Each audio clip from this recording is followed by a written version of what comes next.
नैहर किला नैना। मेरे पिताजी का नाम श्यामदेव सिंह, मेरी सासू राज महता, ससुर का नाम विजासर सिंह, सास का नाम रानी दौला और मेरी नाम सती सोना और मेरी गोदनी का नाम सती फूला और मेरे देवर जी का नाम जंगली रुदल सिंह। हे भगवान, लेकिन इंदल कुमार कंचन कुमारी काशी स्कूल में पढ़ रही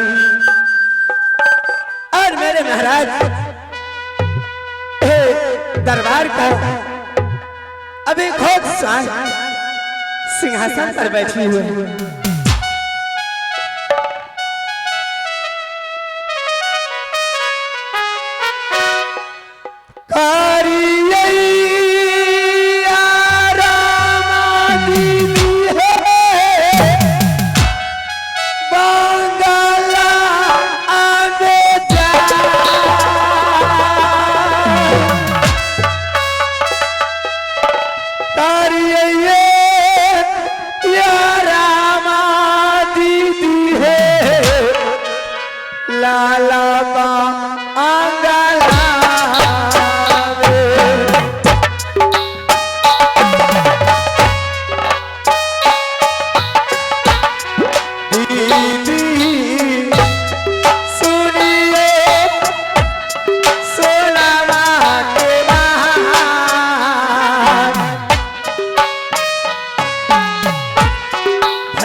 अब मैं अपनी महल में आराम करती हूँ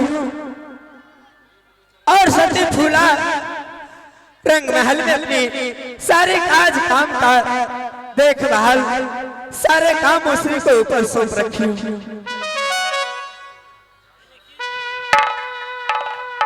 देवी मैया सुनाला है दुर्गा सा